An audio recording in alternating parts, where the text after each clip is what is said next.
వరంగల్లోని శంకర్ గౌడ్ నివాసం వద్ద ఉద్రిక్తత నెలకొంది. నర్సంపేట డిపో వద్దకు శంకర్ గౌడ్ డెడ్ బాడీని తీసుకెళ్తామన్నారు బండి సంజయ్. ఎవరు అడ్డుకుంటే అడ్డుకోండి అంటూ సవాల్ విసిరారైనా. పూర్తి సమాచారం మా ప్రతినిధి శ్రీధర్ అందిస్తారు. శ్రీధర్, ఉద్రిక్త వాతావరణం నెలకొంది. ఉదయం నుంచి కూడా పోలీసులు వర్సెస్ కార్మికులు కుటుంబ సభ్యులు ఎట్టి పరిస్థితుల్లో కూడా నర్సంపేట డిపో తీసుకెళ్తూ నివాళులు అర్పిస్తాం, అతనికి ఆత్మశాంతి ఉంటుందని చెప్పి చెప్తున్న నేపథ్యంలో శాంతి భద్రతల విషయంలో ఎట్టి పరిస్థితులు కూడా నర్సంపేట బండి పాటిస్తున్నట్టుగా అక్కడ తీసుకెళ్లాలని పోలీస్ డిపార్ట్మెంట్ చెప్తారు. కానీ బండి సంజయ్ కేంద్ర మంత్రి బండి సంజయ్ రావడంతో ఒకేసారి రివర్స్ అయిపోయింది. తాను స్వయంగా అగ్రెసివ్ గా ముందుకెళ్తూ ఎవరు డెడ్ బాడీ తీసుకోకుండా చేస్తారో నేనే తీసుకొస్తా అంటూ బిజినెస్ లో చూస్తున్నాం. చాలా ఉద్రిక్త వాతావరణం పోలీసులు అడ్డుకునే ప్రయత్నం చేస్తున్నారు. మొత్తానికి అందరూ నెట్టివేసిన పరిస్థితి. తాను మాత్రం బయటికి దాదాపు ఒక 200 మీటర్లు 300 మీటర్ల వరకు కూడా డెడ్ బాడీని స్వయంగా తానే ముందు ఉంటే బయటకు తీసుకొచ్చే స్ట్రక్చర్ మీద. అయితే ఇక్కడ పరిస్థితి మాత్రం పోలీసులు మొత్తం అడ్డుకున్నారు. కేంద్ర మంత్రి కూడా అడ్డుకునే పరిస్థితి కనిపిస్తుంది. ఎట్టి పరిస్థితి కూడా నర్సంపేట వెళ్లకుండా అడ్డుకునే ప్రయత్నం జరుగుతుంది. మనం విజువల్స్ లో చాలా ఉద్రిక్తమైన వాతావరణం. పోలీసు డిపార్ట్మెంట్ అడ్డుకుంటున్నారు. బండి సంజయ్ మాత్రం ఏమాత్రం వెనక్కి తగ్గేది లేదు. ఇది రాష్ట్ర ప్రభుత్వం స్పష్టంగా చేసిన హత్యేది. ఈ నెట్టి పరిస్థితులు కూడా తన నివాళులు అర్పించేంత వరకు కూడా మనం వెనుకకు తగ్గేదని చెప్తున్నారు. కుటుంబ సభ్యులతో సైతం మంత్రి మాట్లాడడం జరిగింది. తాను ఉన్నాం, కేంద్ర ప్రభుత్వం తరఫున కూడా తాను ఉన్నామని ఒక భరోసా ఇచ్చారు. ఎట్టి పరిస్థితులు మీ కుటుంబానికి సంబంధించి అతను ఏదైతే ఉదయమిత్రులు కూడా డిమాండ్ చేస్తున్నారో అతను ఆ డిపో దగ్గర తీసుకెళ్లేసి 10 నిమిషాల పాటు నివాళులు అర్పించి మీరే స్వయంగా మృతదేహాన్ని మనకి ఇంటికాడ అప్పచెప్తానని చెప్పి మాటిస్తూ అందరు కార్యకర్తలతో ఒకేసారి పోలీసులు కూడా కేవలం ఆ బండి సంజయ్ వచ్చి పరామర్శించి సపోర్ట్ గా మాట్లాడతారని భావించారు. కానీ ఈ విధంగా అగ్రెసివ్ గా ఒక ప్లాన్ ప్రకారం మృతదేహాన్ని నష్టపడి తీసుకెళ్లే సీరియస్ ప్రయత్నం చేస్తారని ఎవరు కూడా ఎక్స్పెక్ట్ చేయలేదు. మనం ఇప్పటికీ ఎక్కడ తగ్గకుండా ఎవరైతే బీజేపీ కార్యకర్తలతో పాటు మంత్రి ఉన్నారు, జేఏసీ నేతలు కూడా ఉన్నారు. ఏదైతే కేంద్ర మంత్రి సపోర్ట్ రావడంతో ఇక్కడ ఏదైతే జేఏసీ నేతలు కూడా ఒక జోష్ కనిపిస్తున్నది. ఉదయం నుంచి కూడా మధ్యాహ్నం అవుతుంది. మందు కేంద్రాల్లో చాలా ఇబ్బందులు పడుతూ వెయిట్ చేస్తున్న పరిస్థితి కనిపిస్తుంది. కేంద్ర మంత్రి సహకారంతో డెడ్ బాడీని ఇక్కడ నర్సంపేట తీసుకెళ్తున్న బీమా కృష్ణకి 200 మీటర్లు బయటకు వచ్చేసరికి పోలీస్ డిపార్ట్మెంట్ ఆఫీ వచ్చింది. దాదాపు రోడ్డు మొత్తం జామ్ అయింది. 100,000 మంది కార్యకర్తలు తరలి వస్తున్న పరిస్థితి. గ్రామస్తులు కూడా శంకర్ గౌడ్ ఏదైతే శంకర్ గౌడ్ కు ఈ బండి సంజయ్ మంత్రి రాకముందే ఆర్డీఓ స్థాయి నర్సంపేట ఆర్డీఓ స్థాయి అధికారి వచ్చి రాష్ట్ర ప్రభుత్వం తరఫున 15 లక్షలు, స్థానిక ఎమ్మెల్యే జంతు మాధవ్ తరఫున 5 లక్షలు, ఒక ఇందిరా నిధులతో పాటు ప్రభుత్వ ఏదైతే ఆర్టీసీ కార్పొరేషన్ ఒక ఉద్యోగం ఇస్తామని ఎప్పుడైతే మనం మృతదేహాన్ని వ్యక్తి పరిస్థితి కూడా తీసుకెళ్లే ప్రయత్నం జరుగుతున్నది. చాలా సీరియస్ ఎక్కడ కాబడుతున్నది, చాలా చేతులాట జరుగుతున్నది. స్వల్పంగా కొంతమంది కార్యకర్తలు కూడా తీసుకెళ్తున్న పరిస్థితి పడుతున్నది. చాలా ఉద్రిక్తమైన వాతావరణం కనిపిస్తున్నది. కానీ బండి సంజయ్ మాత్రం ఏమాత్రం ఉద్యోగం లేదంటూ పోలీసులు కూడా చాలా అభ్యర్థులతో ముందుకెళ్తున్నారు. బండి సంజయ్ కూడా ఇక్కడ ఆపరేషన్ మొత్తం కార్యకర్తలు తీసుకుంటున్నారు. ఇక్కడ కేంద్ర మంత్రి ప్రకారం ప్రోటోకాల్ ప్రకారం ఎవరైతే గవర్నమెంట్ ఉన్నారో రక్షణ ఉందో ఆ రక్షణ గవర్నమెంట్ మధ్యలో ఉన్నారో అయినప్పటికీ కూడా చుట్టూ కార్యకర్తలు 100,000 మందిగా చేరుతారు. అక్కడికి లోపలికి వెళ్ళలేని పరిస్థితి. చాలా ఉద్రిక్తమైన వాతావరణం మాత్రం కనిపిస్తుంది. బండి సంజయ్ వెనక్కి తగ్గట్లేదు. పోలీస్ డిపార్ట్మెంట్ వద్ద అందరినీ నెట్టివేస్తున్న పరిస్థితి. అది శ్రీధర్, ఒకసారి చూస్తే కనుక ముత్తేజీపేటలో శంకర్ గౌడ్ నివాసం వద్దే ఈ రకమైన పరిస్థితి ఉంటే, ఒకవేళ పార్థివ దేహాన్ని అక్కడ డిపోలో ఉంచితే ఇంకా జనం ఎక్కువ వస్తారు, పోలీసులకి సహకరించాల్సిన అవసరం కూడా ఉంది అనే ఆ దిశగా ఆలోచన ఎవరైనా చేసే అవకాశం ఉందా? అక్కడ అసలు అలాంటి పరిస్థితులు ఏమైనా ఉన్నాయా? లేదంటే పోలీసులు కూడా అక్కడ బందోబస్తు ఏర్పాటు చేసే అవకాశం ఉందా? అది ఇప్పటివరకు ఇక కొంత క్షేత్రకి ఒక 15 మినిట్స్ వరకు కుటుంబ సభ్యులు కూడా ప్రభుత్వం ఇచ్చిన వారితో చాలా హ్యాపీగా ఫీల్ అయ్యారు. ఆర్టీసీ తరఫున ఒక ఉద్యోగం అదే అని చెప్తున్నా. తర్వాత కుటుంబ సభ్యుల చూస్తుంది. కానీ దేశీ కార్మికులు ఒకేసారి ఇప్పుడు బీజేపీ సంబంధించిన మంత్రి కేంద్ర మంత్రి రావడంతో ఒకసారి దాదాపు ఇంటి నుంచే 300-400 మీటర్ల వరకు డెబ్బాన్ని తీసుకొచ్చారు. డైరెక్ట్ ఆ స్టేషన్ మీద తీసుకొస్తూ స్వయంగా మంత్రినే వాటిని తీసుకొని ముందుకెళ్లే పరిస్థితి ఉంటుంది. సో అయినప్పుడు కూడా మళ్ళీ ఇక్కడ 400 మీటర్ల తర్వాత ఊరు చివరి ప్రాంతంలో ఆఫ్ చేశారు. మృతదేహాన్ని అక్కడే ఆఫ్ చేశారు. ఎట్టి పరిస్థితి కూడా ముందుకు వెళ్ళనీయకుండా పోలీసులు అడ్డుపడుతున్నారు. కేంద్ర మంత్రి మాత్రం వెనక్కి తగ్గలేదు. డిపో వరకు తీసుకెళ్లి నేనే తీసుకొస్తానని చెప్తున్నారు. అయితే ఎక్కడ కూడా అంటే ఒక జేఏసీ అదే కూడా జాబ్ కనబడుతున్నది. జేఏసీ హైదరాబాద్ చర్చలు ఏం జరుగుతున్నాయి, అక్కడి నుంచి వీళ్ళకి ఎటువంటి ఆదేశాలు వచ్చాయి కూడా ఇంకా క్లారిటీ కనబడుతుంది. కానీ వీళ్ళంతా కూడా మృతదేహాన్ని నర్సంపేట దిగుతుంటారు. ఇప్పుడు మనం ముత్తేజీపేటలోనే ఇదే పరిస్థితి. నర్సంపేటలోకి వస్తే అక్కడ బీఆర్సీ శ్రేణులు ఎక్కువ ఉండే అవకాశం ఉంది. ఇప్పటికే బీజేపీ బీఆర్ఎస్ శ్రేణులు బంద్ పాటిస్తున్నారు. సో నర్సంపేట ఒక పెద్ద పట్టణం కాబట్టి అక్కడ కార్యకర్తలు కూడా ఎక్కువ వచ్చే అవకాశం ఉంటుంది. ఇప్పుడు అందుకే పోలీసులు ఎట్టి పరిస్థితులు కూడా ఇక్కడే ఆపేయాలని చూస్తున్నారు. ఇది ఒకవేళ కనుక నష్టపడి తీసుకపోతే ఇంతకంటే ఎక్కువ శాంతి భద్రతలు తలెత్తే అవకాశం ఉందని ఇంజనీరింగ్ చెప్తున్నది డిపార్ట్మెంట్. అయితే శ్రీధర్ మనం ఉదయం నుంచి కూడా చూస్తున్నాం ఇదే పరిస్థితి కనిపిస్తోంది. ఎందుకంటే అదనపు బలగాలు రాలేకపోతున్నాయా, లేదంటే కార్మికులు ఎక్కువ సంఖ్యలో వచ్చారా, ఏంటి సిచ్యువేషన్? అంటే కేంద్ర మంత్రి స్వయంగా ఆయనే అక్కడే ఉన్నారు, సో ఆయనే స్ట్రెచర్ తీసుకెళ్లే పరిస్థితి, ఒకంత రాజకీయ పార్టీలు ఎంటర్ అయిన తర్వాత పరిస్థితి ఈ రకంగా ఉందనుకోవచ్చా? అదే ఒక్కసారి అది ఇప్పుడు ఉదయం కేంద్ర మంత్రి స్వయంగా రావడంతో ఇక్కడ జేఎస్ నేతలు ఊపు కనిపించింది. ఇప్పటి వరకు ఉదయం కొంచెం ఉద్రిక్త వాతావరణం నెలకొంది. తర్వాత రాష్ట్ర ప్రభుత్వం తరఫున ఒక స్పష్టమైన హామీ ఆ కుటుంబానికి వచ్చిన తర్వాత కొంచెం సద్దుమణిగా పెట్టింది. కానీ ఆ కేంద్ర మంత్రి ఎప్పుడైతే బండి సంజయ్ ఎంటర్ కావడంతో చాలా అగ్రెసివ్ గా మూవ్ అయ్యారు. పోలీసులు ఎవరు ఆపుతారో చూస్తానంటూ ఆ డిపార్ట్మెంట్ అధికారులతో మాట్లాడుతూ నేనే తీసుకెళ్తానంటూ ముందుకు వచ్చింది. ఇద్దరు సిక్స్ చేయమంటుంది, 6 కిలోమీటర్ దూరంలో నష్టపెట్టుకోవాలంటుంది. డిపోకి తీసుకెళ్లే పరిస్థితి మాత్రం చూస్తున్నాం. విజువల్స్ లో చాలా మొత్తం ఈ హైవే మొత్తం ట్రాఫిక్ జామ్ అయిపోయింది. కేంద్ర మంత్రి తగ్గట్లేదు. ఇక్కడ కూడా పోలీసులు నష్టపెట్టే ప్రయత్నం చేస్తున్నారు. అయినప్పుడు కూడా బీజేపీ కార్యకర్తలు అంటే ఇది ఒక చాలా భారీ ర్యాలీగా వచ్చారు. చుట్టుపక్కల ఉన్న జిల్లాల ఇంపార్టెంట్ కార్యకర్తల కోసం నాయకులు కూడా ఇక్కడ చేస్తున్నారు. మొత్తానికి బీజేపీ అదేవిధంగా జేఎస్ నుంచి పరిస్థితులు ప్రభుత్వం వస్తున్నట్టు పరిస్థితి. ఎందుకంటే జోష్ నుంచి ఎట్టి పరిస్థితులు కూడా నేను తీసుకెళ్తానని మాట్లాడుతున్నాను. చూడొచ్చు విజయ్ ఎక్కడ తగ్గట్లేదు. నేను నడి రోడ్డు మీద కూర్చొనైనా ఈ డెడ్ బాడీ తీసుకెళ్తానని చెప్తున్నారు. మరి ఇక్కడ పోలీసులు ఎటువంటి చేస్తారు అయితే ఇదంతా కూడా ఇక్కడ లోకల్ పోలీసు ఎక్స్పెక్ట్ చేయలేకపోయింది. కేంద్ర మంత్రి వచ్చి కేవలం పరామర్శించి ఏదైనా సపోర్ట్ గా మాట్లాడతారనుకున్నారు. కానీ ఈ విధంగా అగ్రెసివ్ గా ముందుకెళ్లి తన డెడ్ బాడీ ఎక్కడి దాకా తీసుకెళ్లి ఈ శాంతి భద్రత సమస్య వచ్చే విధంగా బిహేవ్ చేస్తారని వీళ్ళు ఎక్స్పెక్ట్ చేయవచ్చు. రైట్ శ్రీధర్, అది ముత్తోజీపేట శంకర్ గౌడ్ నివాసం వద్ద పరిస్థితి ఉదయం నుంచి కూడా ఇంచుమించు ఇదే రకంగా కనిపిస్తోంది. అయితే ఆర్టీసీ కార్మికులు వచ్చే సంఖ్య మాత్రం గంటకి పెరుగుతున్న పరిస్థితి కనిపిస్తోంది. శంకర్ గౌడ్ నిన్న ఆయన ఆత్మత్యాగం చేసుకున్న తర్వాత ఇక్కడ డిఆర్డీఓ సంతోష్ నగర్ అపోలో ఆసుపత్రిలో పోస్ట్మార్టం నిర్వహించారు. అనంతరం ముత్తోజీపేట శంకర్ గౌడ్ నివాసానికి పార్థివ దేహాన్ని తరలించారు. అనంతరం హైడ్రామా నెలకొన్న సిచ్యువేషన్ కనిపిస్తోంది. ఆర్టీసీ కార్మికులందరూ నివాసానికి చేరుకోవటం, అలాగే శంకర్ గౌడ్ మృతదేహాన్ని నర్సంపేట డిపోలో ఒక 10 నిమిషాల పాటు ఉంచాలి, అక్కడ వాళ్ళు అందరూ కూడా నివాళులు అర్పించిన అనంతరం మేము అంతిమ సంస్కారాలు చేసుకుంటామని చెప్తే పోలీసులు దానికి ఎట్టి పరిస్థితుల్లో కూడా ససేమేర అంటున్న సిచ్యువేషన్ ఉదయం నుంచి కూడా కనిపిస్తోంది. ఎందుకంటే ఇక్కడ ఆల్రెడీ నర్సంపేటలో బంద్కి కాల్ ఇచ్చారు ఆర్టీసీ కార్మికులు. సో బంద్ జరుగుతున్న నేపథ్యంలో ఒకవేళ శంకర్ గౌడ్ మృతదేహాన్ని అక్కడికి తీసుకెళ్ళినట్టయితే ఇంకా మరింత పెద్ద సంఖ్యలో కార్మికులు అవ్వచ్చు, లేకపోతే ప్రజలు కూడా చేరి అక్కడ శాంతి భద్రతలు క్షీణించే ప్రమాదం ఉంది కాబట్టి తీసుకెళ్ళడానికి వీలు లేదంటూ కూడా పోలీసులు అడ్డు చెప్తున్న పరిస్థితి. అయితే ఉదయం నుంచి దాదాపు 4-5 గంటల నుంచి ఇదే పరిస్థితి నెలకొన్నప్పటికీ సిచ్యువేషన్లో మాత్రం ఎలాంటి మార్పు రాకపోవటాన్ని ఏ రకంగా చూడాలి అనే క్వశ్చన్ వస్తుంది. అదనపు పోలీస్ బలగాలు రాలేకపోతున్నాయా అక్కడికి, లేదంటే ఆర్టీసీ కార్మికులు వాళ్ళకి మద్దతు తెలిపే వాళ్ళ సంఖ్య ఎక్కువగా ఉందా, ఇక్కడే కంట్రోల్ చేయలేనట్టయితే కనుక నిజంగానే ఆర్టీసీ డిపోకి అక్కడికి తీసుకెళ్ళినట్టయితే పరిస్థితి ఎలా ఉంటుంది అనేది కూడా ఆలోచించాల్సిన అవసరం రాజకీయ పార్టీలకి ఉండాల్సిన ప్రస్తుత పరిస్థితిలో కనిపిస్తోంది. కానీ ఆ దిశగా ఎవరు ఆలోచించట్లేదు. దీని అంతట్లో కూడా కుటుంబ సభ్యులు ఏం ఫీల్ అవుతున్నారు, ఆ శంకర్ గౌడ్ ప్రాణాలు అర్పించిన ఆయన మృతదేహాన్ని ఈ రకంగా ఒకవైపు జేఏసీ నేతలు మరోవైపు పోలీసులు ఈ రకంగా అడ్డుకోవటం కూడా నిజంగా చూడడానికే చాలా ఇబ్బందికర పరిస్థితి కూడా ఉన్న సిచ్యువేషన్ అయితే మనకి ఉదయం నుంచి కూడా మనం చూస్తూ ఉన్నాం. మరోవైపు జేఏసీ నేతలు ఇటు మంత్రివర్గం ఏదైతే క్యాబినెట్ సబ్ కమిటీ ఏదైతే సిఫారసు చేసింది ఫామ్ చేసిందో దానికి సంబంధించి ఐఏఎస్ అధికారులు ఆర్టీసీ జేఏసీ నాయకులతో మాట్లాడుతున్నారు. అనంతరం వాళ్ళు కూడా మంత్రుల సబ్ కమిటీ కూడా మాట్లాడుతుంది. ఓ సానుకూల వాతావరణంలో సానుకూల దృక్పథంలోని చర్చలు జరుగుతున్నాయని చెబుతున్నారు. దీనిలోనే ముత్తోజీపేటలో శంకర్ గౌడ్ నివాసంలో వాళ్ళకి ఒక హామీని ఇవ్వడం జరిగింది. 15 లక్షల రూపాయల చెక్కు, అలాగే ఒకరికి ఉద్యోగం కూడా కల్పిస్తామంటూ హామీ కూడా ఇచ్చిన నేపథ్యంలో కుటుంబ సభ్యులు ఒకంత శాంతించారు. అయినా కూడా ఆర్టీసీ కార్మికులు అవ్వచ్చు, జేఏసీ నాయకులు అవ్వచ్చు, మరోవైపు ఇటు బీజేపీ అటు బీఆర్ఎస్ నాయకులు ఉదయం నుంచి కూడా అక్కడికి చేరుకుని వాళ్ళకి మద్దతు తెలుపుతున్న క్రమంలో ఒకంత పరిస్థితి అదుపు తప్పిన సిచ్యువేషన్ అయితే ఉదయం నుంచి కూడా మనకు కనిపిస్తోంది. గంటకు పరిస్థితి మారుతోంది. అక్కడ వచ్చే కార్మికులు కావచ్చు, లేకపోతే వాళ్ళకు మద్దతు తెలుపుతున్న వాళ్ళు కావచ్చు, వాళ్ళ సంఖ్య భారీగా పెరుగుతున్నది. అలాగే పోలీసులు కూడా అదుపు చేయలేని సిచ్యువేషన్ కూడా మనకి ఇక్కడ విజువల్స్లో మనం చూడొచ్చు. అయితే ఆ పార్థివ దేహాన్ని ముందుకు తానే తీసుకెళ్తాను, ఎవరు ఆపితే ఆపండి అంటూ కేంద్ర మంత్రి సాక్షాత్తు బండి సంజయ్ ఆయనే ముందుకు తీసుకెళ్తుండడంతో పరిస్థితి ఒకంత ఉద్రిక్తంగా మారిన సిచ్యువేషన్. కేంద్ర మంత్రి ప్రోటోకాల్ ఉంటుంది, పోలీసులు ఆపే ప్రయత్నం చేసినా ఆగే సిచ్యువేషన్ అక్కడ లేదు.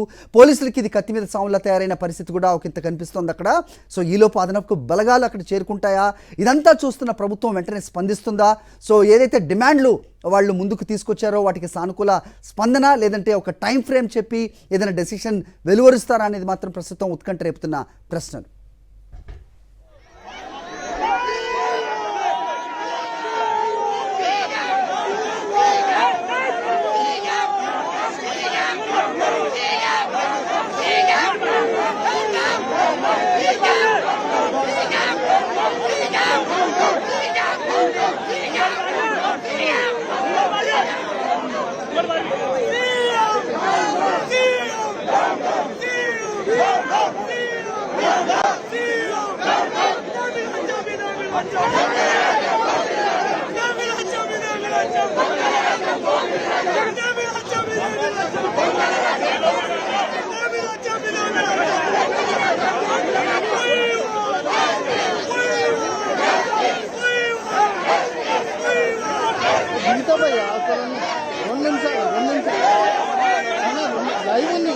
లైవ్ ఉంది.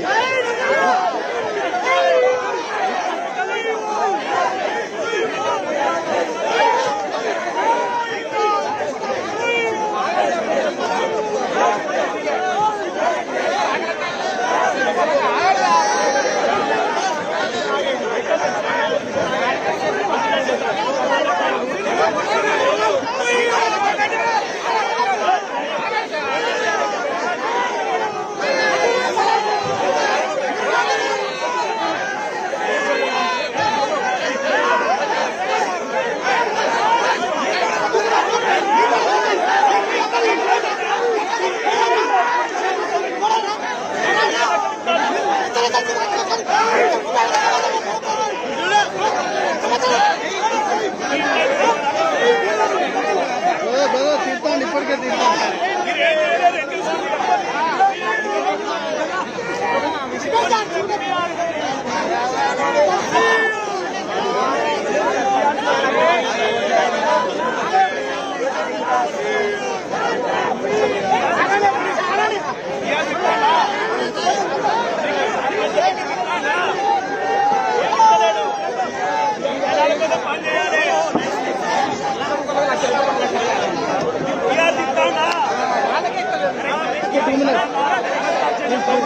రిక్వెస్ట్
అన్ని కంటిన్యూ లైవ్ అన్నా.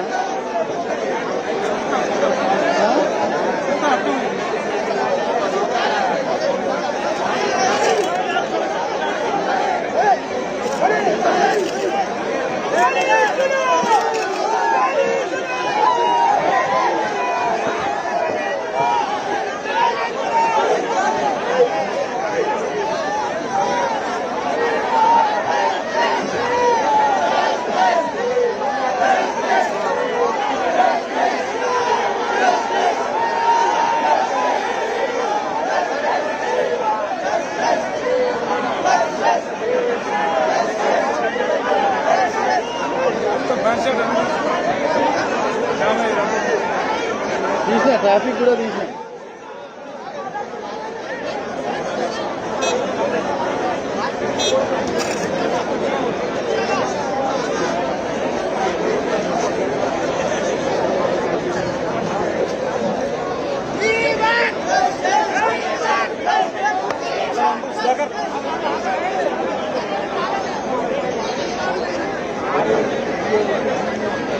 లైవ్లోనే వచ్చాయన్నా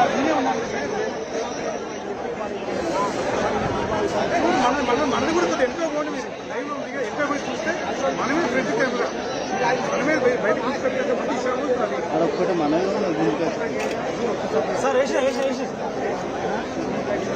గుంజు కలిసినప్పుడు మనమే లైవ్లో లేదా.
ఆర్టీసీ డ్రైవర్ శంకర్ గౌడ్ ఇంటి వద్ద పరిస్థితి మనకు కనిపిస్తోంది.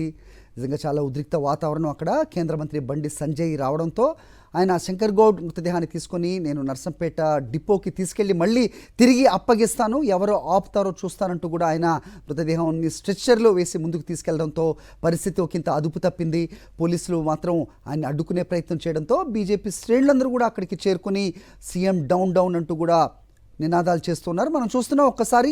సో ఏ రకంగా శంకర్ గౌడ్ పార్థివ దేహాన్ని ఆ స్ట్రెచ్చర్ మీద వేసి ఏ రకంగా తీసుకెళ్తున్నారు బీజేపీ శ్రేణులు. పోలీసులు కొద్ది దూరంలోనే అడ్డుకున్న సిచ్యువేషన్ మనకు కనిపిస్తోంది. దీంతో అక్కడ ఉద్రిక్త వాతావరణం నెలకొన్న పరిస్థితి కనిపిస్తోంది.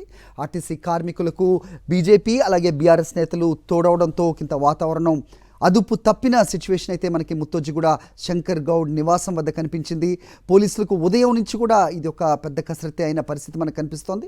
మరోవైపు ముందున్న టెంట్లు కూడా తీసేసే ప్రయత్నం చేశారు పోలీసులు. ఉదయం నుంచి కూడా ఆర్టీసీ కార్మికులకు పోలీసులకు మధ్య వాగ్వాదం చోటు చేసుకున్న సిచ్యువేషన్ ఉదయం నుంచి కూడా మనకు కనిపిస్తోంది. అయితే రాజకీయ నాయకులు ఒక పల్లా రాజేశ్వర రెడ్డి అవ్వచ్చు, అలాగే సత్యవతి రాథోడ్ అవ్వచ్చు, ఇటు బీజేపీ నాయకులు వీళ్ళందరూ ఒకరి తర్వాత వచ్చి ఆర్టీసీ కార్మికుల సమ్మెకు సంఘీభావం తెలపడంతో పాటు శంకర్ గౌడ్ కుటుంబాన్ని పరామర్శించడం, అనంతరం బయటకు వచ్చి మాట్లాడడంతో ఒక్కసారిగా పరిస్థితి ఉద్రిక్తంగా మారిందని చెప్పాలి. సో ఖచ్చితంగా ఈ సిచ్యువేషన్ రాజకీయ రంగు పులుముకుంటుందా అనే రీతిగా అయితే కనిపించక మానదు. చూడడానికి ఒకంత ఇబ్బందికరంగా శంకర్ గౌడ్ మృతదేహాన్ని తీసుకొని ఆ రకంగా వెళ్ళడం, అలాగే డిపోలో ఉంచుతాం మేము అక్కడ ఆర్టీసీ డిపో దగ్గర, అక్కడ 2 నిమిషాలు నివాళి అర్పించి మళ్ళీ తీసుకొస్తామంటే కనుక పోలీసులు దానికి ఎందుకు అంగీకరించట్లేదు అనేది వాళ్ళ న్యాయమైన క్వశ్చన్గా కనిపిస్తున్న సిచ్యువేషన్. మరోవైపు ఇక్కడే ముత్తేజీపేటలోనే ఇలాంటి సిచ్యువేషన్ ఉంటే, ఈ రకంగా అన్కంట్రోల్డ్ పరిస్థితులు ఉంటే కనుక అక్కడ ఆర్టీసీ డిపో దగ్గర పెడితే ఏ రకంగా పరిస్థితి ఉంటుంది, అక్కడ మరీ కంట్రోల్ ఉండే పరిస్థితులు కూడా ఉండవు. పెద్ద ఎత్తున ప్రజలు అవ్వచ్చు, అలాగే ఆర్టీసీ కార్మికులు అవ్వచ్చు, మద్దతుదారులు అవ్వచ్చు వచ్చే ప్రమాదం ఉంటుంది, శాంతి భద్రతలు క్షీణించే ప్రమాదం కూడా ఉంటుంది. కాబట్టి అనుమతించలేమంటూ పోలీసులు ఉదయం నుంచి కూడా భీష్మించి కూర్చున్న పరిస్థితులు కూడా మనకి ముత్తేజీపేట నుంచి కనిపించాయి. అయితే ఎప్పుడైతే కేంద్ర మంత్రి బండి సంజయ్ వచ్చి శంకర్ గౌడ్ మృతదేహాన్ని తీసుకుని డిపోకి వెళ్ళే ప్రయత్నం చేశారో ఒకంత పరిస్థితులు అదుపు తప్పాయని చెప్పాలి. పోలీసులకు ఇది ఉదయం నుంచి కూడా కత్తి మీద సాములా ఉంది. సో మరిన్ని బలగాలను అక్కడికి రప్పించే ప్రయత్నం చేస్తారా లేదనేది చూడాలి. ఎందుకంటే ఉదయం నుంచి 4-5 గంటలుగా ఇదే పరిస్థితి కనిపిస్తోంది. కానీ ఎలాంటి పరిస్థితిలో ఎలాంటి మార్పు రాని నేపథ్యం అయితే మనం చూస్తున్నాం ఉదయం నుంచి. సో దీనికి కాంట్రాస్ట్గా హైదరాబాద్లో జేఏసీ నేతలు ఎవరైతే ఉన్నారో వాళ్ళు కలెక్టర్లతో సమావేశమయ్యారు. సానుకూల వాతావరణంలోనే జరుగుతూ ఉన్నాయి చర్చలన్నీ కూడా, వాళ్ళ అధికారులు వింటూ ఉన్నారనేది కూడా వినిపించింది. అలాగే ప్రభుత్వం ఏదైతే నియమించింది సబ్ కమిటీ, ఏదైతే కేబినెట్ సబ్ కమిటీ నియమించిందో దాంతో కూడా జేఏసీ నేతలు చర్చించబోతూ ఉన్నారు.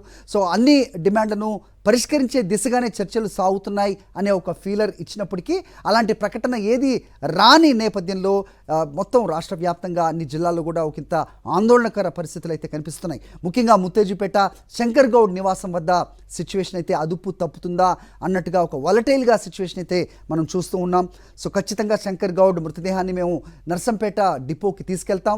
ఆయన అహర్నిశలు కార్మికుల కోసమే ఆలోచించేవారు. కుటుంబాన్ని కూడా పక్కన పెట్టి కార్మికుల కోసమే శ్రమించే ఒక సాటి కార్మికుడు తన ఆత్మ బలిదానం చేసుకుంటే ఆ డిపోలో ఉంచి కాసింతసేపు నివాళి అర్పించడంలో ఏంటి అభ్యంతరం అంటూ కూడా కుటుంబ సభ్యులతో పాటుగా ఆర్టీసీ కార్మికులు ఉదయం మాట్లాడిన విషయం. అయితే ప్రభుత్వం నుంచి ఒక 15 లక్షల రూపాయల చెక్కు, అలాగే ఒకరికి ప్రభుత్వ ఉద్యోగం కూడా ఇప్పిస్తామంటూ హామీ ఇచ్చిన నేపథ్యంలో కుటుంబం అయితే ఒకంత శాంతించింది. కానీ ఆర్టీసీ కార్మికులు అవ్వచ్చు, అలాగే వాళ్ళకి మద్దతు తెలుపుతున్న రాజకీయ పార్టీలు రంగం ప్రవేశం చేయడంతో పరిస్థితి అంతా కూడా ఒక్కసారిగా మారిపోయింది. మొత్తం ముత్తోజీపేట కంప్లీట్గా ఆర్టీసీ కార్మికులు వాళ్ళ మద్దతుదారులతో నిండిపోయింది. మరోవైపు ఇటు బీజేపీ కార్యకర్తలు అవ్వచ్చు, ఉదయాన బీఆర్ఎస్ పార్టీ కార్యకర్తలు అవ్వచ్చు, వాళ్ళందరూ కూడా అక్కడ చేరుకోవడంతో పోలీసులకు ఇది కంట్రోల్ చేయటం నిజంగా కష్టతరమైన పరిస్థితి మనకు కనిపించింది. దానికి ఆనుకుని ఉన్న హైవేలో కూడా పూర్తిగా ట్రాఫిక్ జామ్ అయినట్టుగా మా కరెస్పాండెంట్ శ్రీధర్ రెడ్డి అందించిన అప్డేట్ కూడా మనం ఇంతకుముందే చూసాం. ప్రస్తుతం నర్సంపేట డిపో దగ్గరకు కార్మికులు శంకర్ గౌడ్ పార్థివ దేహాన్ని తీసుకెళ్తా ఉంటూ పట్టుబడుతున్న నేపథ్యమే ఉదయం నుంచి కనిపిస్తోంది. ఇది గంటకు ఇంకా బలపడుతున్న పరిస్థితుల్లో పోలీసులు అదనపు బలగాల్ని మనకి అక్కడికి రప్పిస్తారా, కంట్రోల్ చేసే సిచ్యువేషన్ అక్కడ ఉందా లేదా అనేది ప్రస్తుతం చూస్తుంటే మాత్రం ఒకంత గంభీరమైన పరిస్థితులు అయితే కనిపిస్తూ ఉన్నాయి. సో పోలీసుల వైఖరిని కేంద్ర మంత్రి బండి సంజయ్ ఖండించడం, ఎవరు ఆపుతారో ఆపండి అంటూ ఆయన శంకర్ గౌడ్ పార్థివ దేహాన్ని తీసుకొని ముందుకు కదులుతుండడంతో ఒక్కసారిగా పరిస్థితులు మారిపోయాయి. అనంతరం సిచ్యువేషన్ మనకు కనిపిస్తోంది. పెద్ద ఎత్తున అక్కడికి ఆర్టీసీ కార్మికులు అవ్వచ్చు, వాళ్లకు మద్దతు తెలిపేవాళ్ళు, అలాగే పార్టీ సానుభూతి పరులు కార్యకర్తలు కూడా పెద్ద ఎత్తున అక్కడికి చేరుకున్నారు. సిచ్యువేషన్ అన్కంట్రోలబుల్ అవుతుందా అనేది కూడా కనిపిస్తోంది. ఖచ్చితంగా ఇది ముఖ్యమంత్రి లేదంటే సహచర మంత్రులు కూడా చూస్తూ ఉంటారు. పరిస్థితిని వెంటనే చక్కదిద్దే అవసరం అయితే కనిపిస్తోంది. ఒక స్పష్టమైన ప్రకటన వెలువడే అవకాశం కూడా ఉందా అనే రీతిలో ప్రస్తుతం సిచ్యువేషన్ అయితే కనిపిస్తోంది. ఇలాంటి పరిస్థితుల్లో ఒక ప్రకటన మాత్రమే ఈ సిచ్యువేషన్ అంతా కూడా శాంతింప చేస్తుంది అనేది మాత్రం పలువురు అభిప్రాయపడుతూ ఉన్నారు. మరి ఏ రకంగా సిచ్యువేషన్ మారుతుందో చూడాలి.